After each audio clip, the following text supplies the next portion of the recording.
Assalamu alaikum. Today we will solve problem 1.2. Is the cross product associative? A cross B cross C is equal to A cross B cross C. अब हमने ये देखना है कि cross product associative है या नहीं है.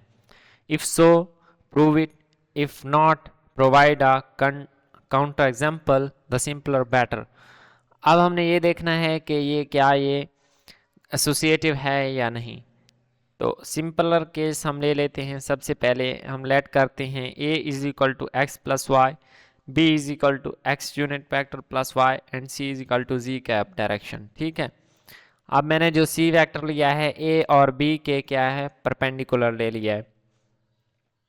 तो अब यहाँ पे हमने क्या है लेफ्ट साइड को सबसे पहले सॉल्व कर लेते हैं. a cross b is become zero. ठीक है. a क्रॉस b हमारे पास ज़ीरो बन जाता है.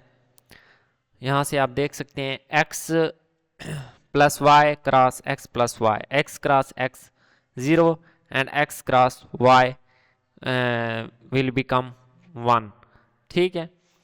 And then y cross x वो -1 के इक्वल आएगा एंड y क्रॉस y वो ज़ीरो आएगा. 1 - 1 क्या है ज़ीरो बन जाएगा. a क्रॉस b ज़ीरो है तो लेफ्ट साइड हमारे पास क्या है ज़ीरो बन जाएगी.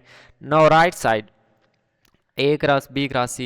First we find b cross c, x plus y in cross z, x cross z plus y cross z minus y cap, ये क्या बन जाएगा माइनस y कैप, ये वाली चीज़ x cross z and y cross z हमारे पास क्या है x cap बन जाएगा.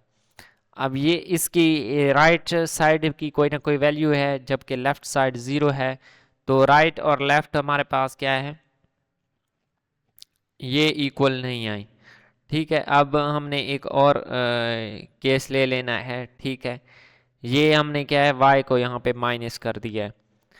अब प्रूव हमने क्या किया है यहाँ से हमने ये प्रूव किया कि लेफ्ट और राइट साइड आपस में इक्वल नहीं है. तो इससे क्या मतलब हुआ कि जो दिस प्रोडक्ट जो गिवन है ये एसोसिएटिव नहीं है. ठीक है. तो ये हमारे पास जो प्रोडक्ट गिवन है ये क्वेश्चन में a cross b into cross c is equal to a cross into b cross c. ये हमारे पास क्या है उसकी काउंटर एग्जांपल भी मैंने दे दी है और इससे ये भी प्रूव हो गया कि ये हमारे पास एसोसिएटिव नहीं है. ठीक है. ये था हमारे पास प्रॉब्लम 1.2. मिलते हैं नेक्स्ट वीडियो में. अल्लाह हाफिज़.